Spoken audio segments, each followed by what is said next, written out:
Hello students, कैसे हैं आप सब। आज हम पढ़ने जा रहे हैं सेल पैरामीटर के आधार पर क्रिस्टल तंत्र के प्रकार, type of crystal system on the basis of cell parameter. सबसे पहले कि सेल पैरामीटर क्या होते हैं, तो इसके लिए हम एक 3 डायमेंशन स्ट्रक्चर त्रिविमीय संरचना बनाएंगे और उसमें देखेंगे कि एक सेल के पैरामीटर क्या होते हैं। एक 3 डायमेंशन स्ट्रक्चर,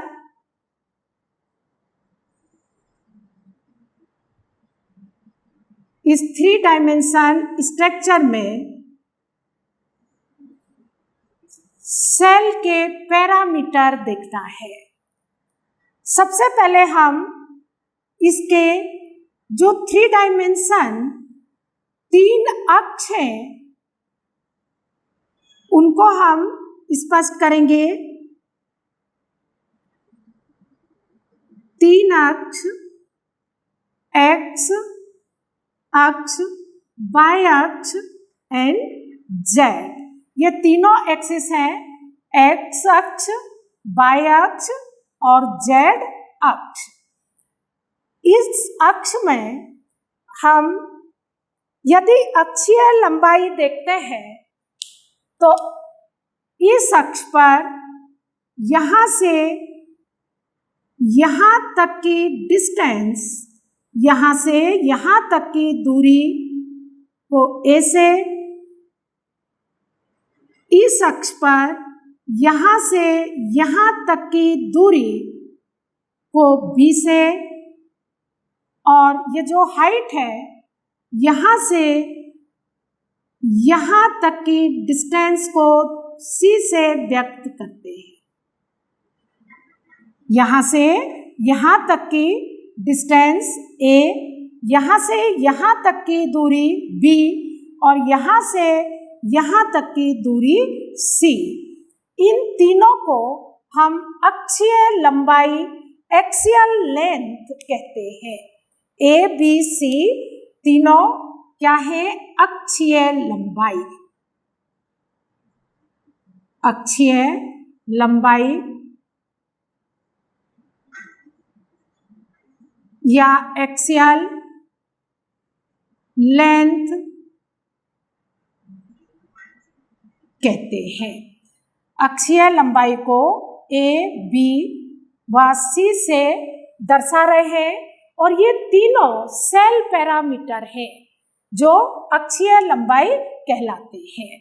इसके बाद इंटरफेसियल एंगल, दो फेस के बीच में बनने वाला कोण अक्षीय कोण कहलाता है।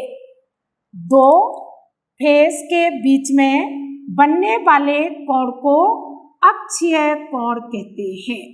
यहाँ याद करने का एक सरल तरीका है, ए के सामने जो एंगल है उसे अल्फा से, जो बी और सी के बीच में बनता है अल्फा, बी के सामने बनने वाले एंगल को बीटा, जो ए और सी के बीच में बनता है, और सी के सामने बनने वाले एंगल को गामा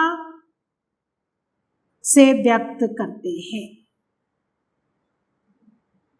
ए के सामने बनने वाला एंगल अल्फा, बी के सामने बनने वाला एंगल बीटा और सी के सामने बनने वाला एंगल गामा, ये अक्षीय कोण कहलाते हैं।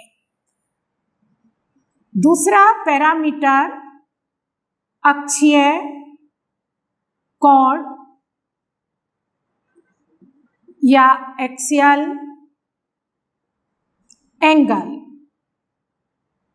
जो अल्फा, बीटा व गामा होते हैं। इस तरह से एक सेल के 6 पैरामीटर होते हैं, 3 अक्षीय लंबाई और 3 अक्षीय कोण।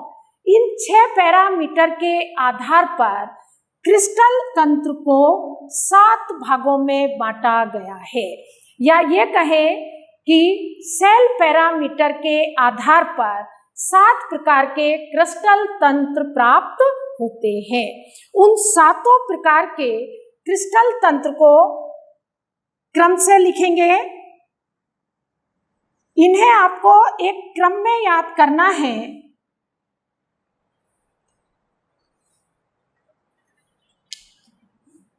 पहला क्यूबिक या घनीय, पहला क्रिस्टल तंत्र है क्यूबिक या घनीय। दूसरा है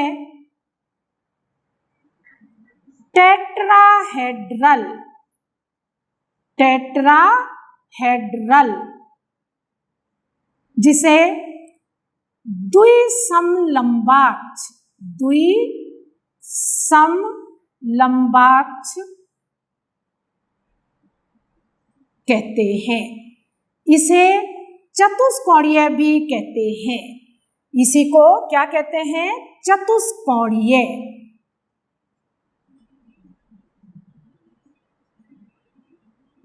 दूसरा प्रकार है टेट्राहेड्रल या द्विसमलंबाक्ष, जिसे चतुष्कोणीय कहते हैं।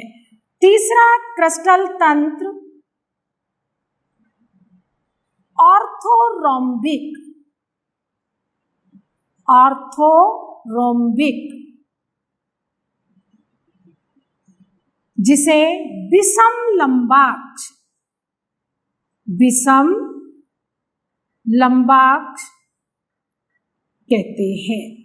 तो तीसरा प्रकार है विषमलंबाक्ष। चौथा प्रकार मोनोक्लिनिक, मोनोक्लिनिक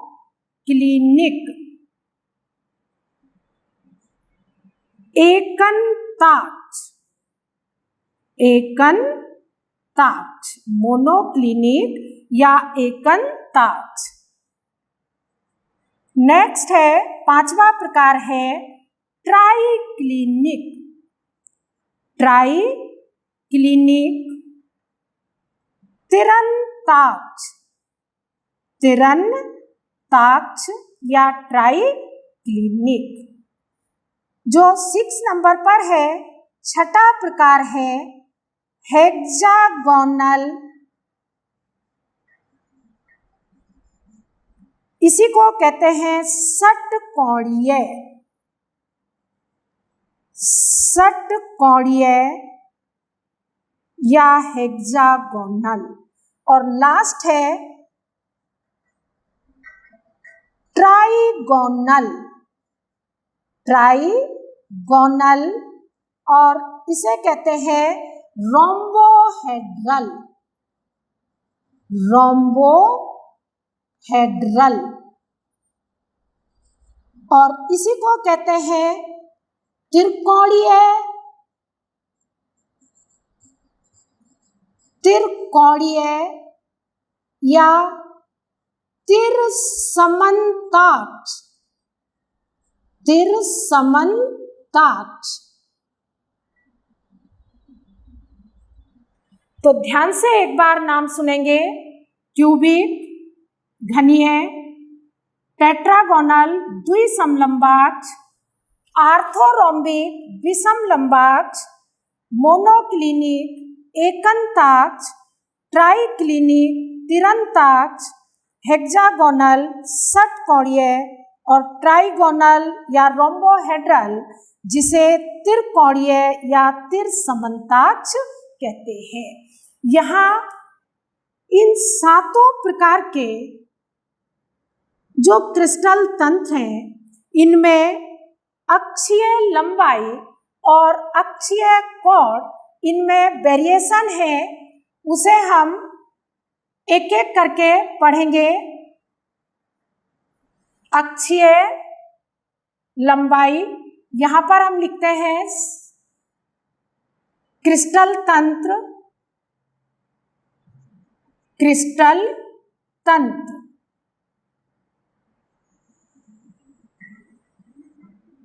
यहां लिखेंगे अक्षीय लंबाई। अक्षीय लंबाई में जो वेरिएशन है, अक्षीय लंबाई, एक्सियल लेंथ। यहां पर लिखेंगे अक्षीय कोण। अक्षीय कोण, जो अक्षीय कोण में वेरिएशन आएगा। सबसे पहले हम आते हैं क्यूबिक, घनीय यूनिट सेल या घनीय क्रिस्टल तंत्र। घनीय क्रिस्टल तंत्र में मेरे पास एक क्यूब है घनीय।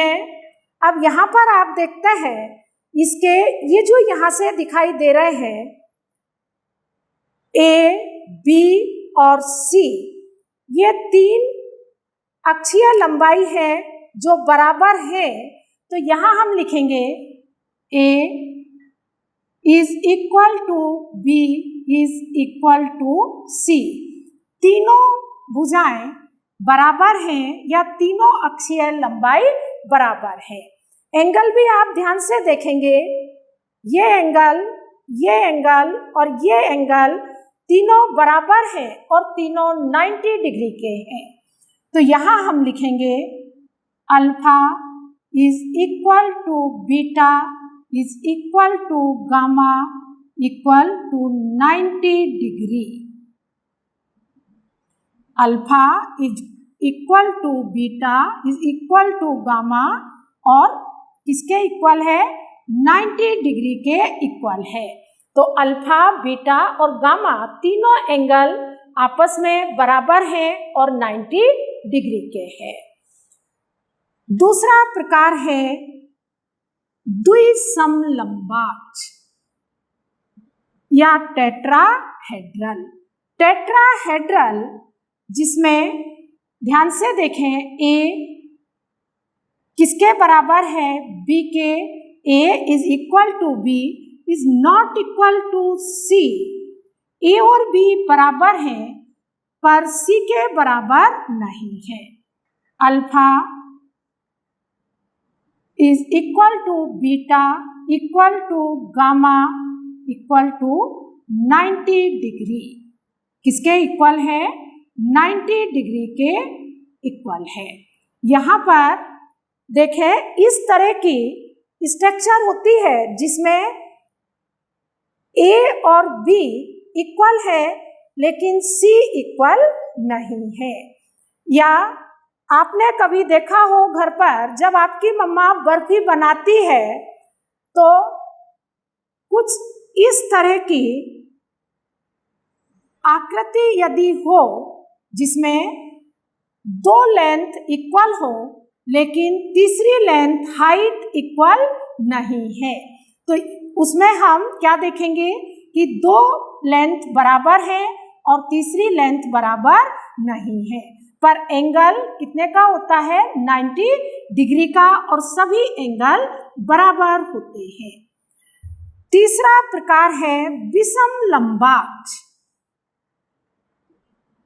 यहां ध्यान से देखें, A is not equal to B is not equal to C. तीनों लेंथ बराबर नहीं है। इस तरह की स्ट्रक्चर होती है। ध्यान से ए, बी और सी, ए, बी और सी तीनों लेंथ बराबर नहीं है। कई बार क्वेश्चन आता है कि माचिस बॉक्स किस तरह की ज्यामिति दर्शाता है? माचिस बॉक्स किस तरह की ज्यामिति दर्शाता है?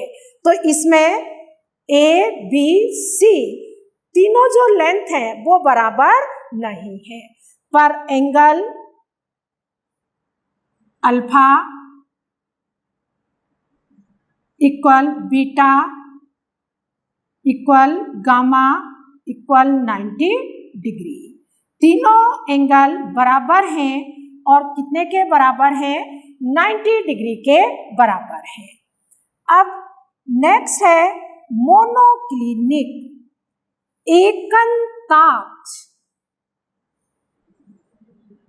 एकंताक्ष, एकंताक्ष में जो तीनों लेंथ हैं, A is not equal to B is not equal to C, तीनों भुजाएं बराबर नहीं है, पर यहाँ दो angle alpha equal to gamma equal 90 degree और जो बीटा है, beta is not equal to 90 degree.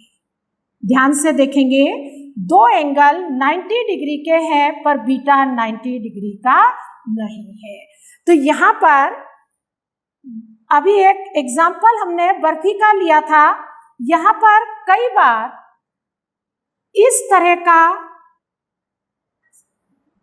आकार बना दिया जाए, जैसे काजू कतली, मुंह में पानी आ गया होगा। काजू कतली में इस तरह की आकृति रहती है और ये एंगल 90 डिग्री का ना होकर कम होता है। तो यहाँ ये जो लेंथ है ये भी बराबर नहीं है। अगर हम यहाँ देखें तो ये हाइट लें तो A is not equal, B is not equal C। तो इस तरह से तीनों जो लेंथ है वो बराबर नहीं है और दो एंगल यहाँ एक आकृति देखेंगे, एक छोटी सी आकृति है मेरे पास। ये जो साइड है, ये जो एंगल है, ये 90 डिग्री का एंगल नहीं है, पर अगर हम ये दोनों फलक देखें तो ये एंगल 90 का है और ये एंगल भी 90 का है।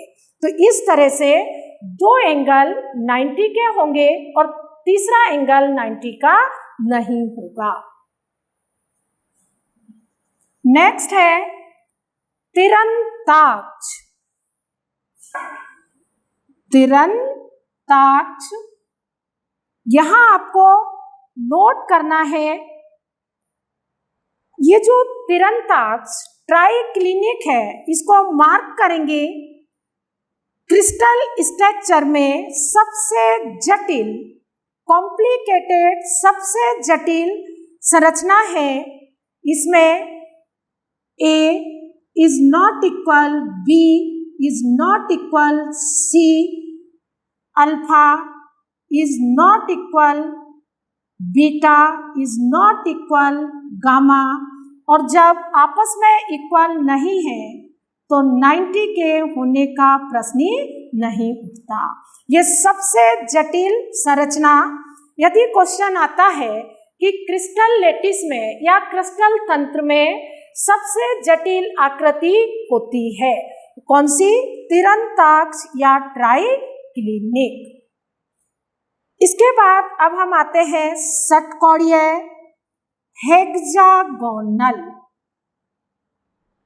हेक्सागोनल या षटकोणीय आकृति कुछ इस तरह की होती है। ध्यान से देखें, ये hexagonal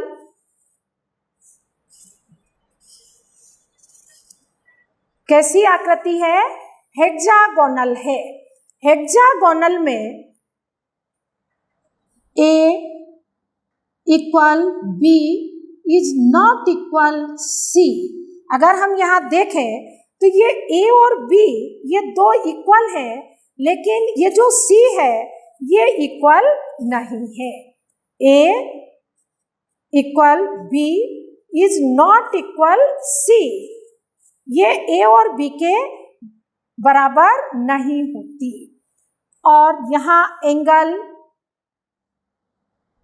alpha equal beta equal 90 degree और जो गामा है वो 120 डिग्री का होता है। अल्फा और बीटा 90 डिग्री के हैं और जो गामा है वो कितने का है 120। यहाँ ध्यान से देखें, ये जो एंगल है हेक्सागोनल में, ये एंगल कितने का होता है 120 डिग्री का होता है। तो यहाँ A और B इक्वल है लेकिन C बराबर नहीं है। अल्फा और बीटा ये बराबर है और 90 डिग्री के हैं लेकिन गामा 120 डिग्री का होता है। त्रिकोणीय या त्रिसमांताक्ष, यहाँ A equal B equal C, तीनों लेंथ बराबर है और तीनों एंगल भी बराबर है। Alpha equal beta equal gamma. अगर हम इतना लिखते हैं तो आपको लगता है कि ये क्यूब जैसा है, लेकिन क्यूबिक नहीं है। इसमें कोई भी एंगल 90 डिग्री का नहीं होता।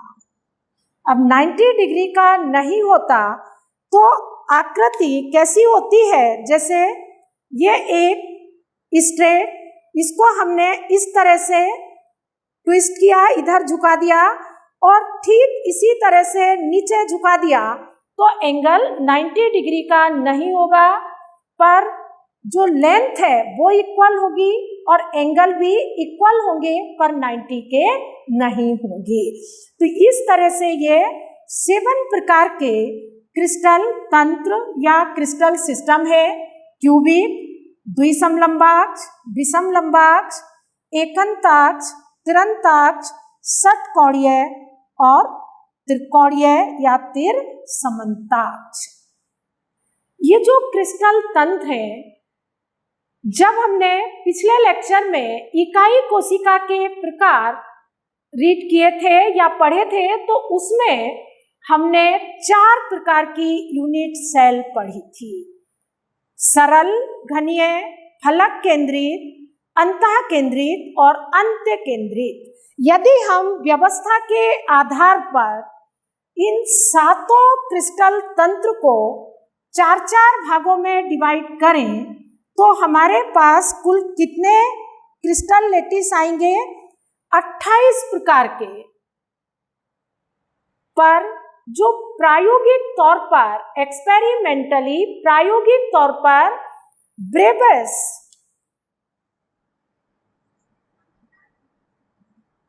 ब्रेबेस नामक वैज्ञानिक ने 14 प्रकार के क्रिस्टल तंत्र बताए हैं। कितने प्रकार के?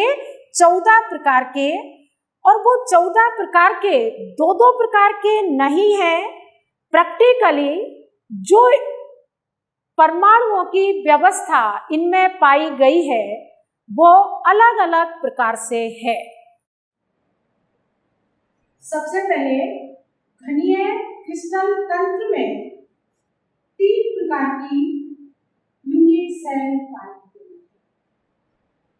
कितने प्रकार की? 3 प्रकार की यूनिट सेल पाई गई है। पहली सिंपल या सरल इकाई कोशिका, सिंपल सेल। दूसरी है फलक केंद्रित इकाई कोशिका, फेस सेंटर्ड सेल। और तीसरी प्रकार की इकाई कोशिका है अंतः केंद्रित, बॉडी सेंटर्ड सेल, BCC। द्विसमलंबाक्ष में 2 प्रकार की यूनिट सेल पाई गई है। द्विसमलंबाक्ष में 2 प्रकार की यूनिट सेल है। पहली सरल सिंपल सेल, दूसरा है अंतः केंद्रित बॉडी सेंटर्ड सेल। 2 प्रकार की यूनिट सेल इसमें है द्विसमलंबाक्ष में। विषमलंबाक्ष में 4 प्रकार की यूनिट सेल पाई जाती है। कितने प्रकार की? 4 प्रकार की यूनिट सेल पाई जाती है। पहली सरल कहते हैं सिंपल सेल, दूसरा फलक केंद्रित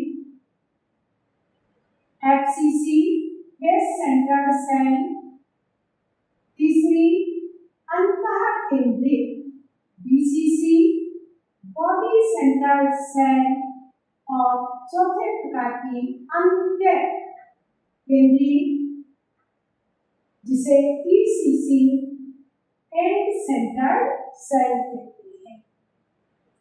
एकल कांच में दो प्रकार की सेल होती है, दो प्रकार की इकाई कोशिका। पहली इकाई कोशिका है सरल सिंपल सेल और दूसरी है अंत्य केंद्रित ECC एंड सेंटर्ड सेल।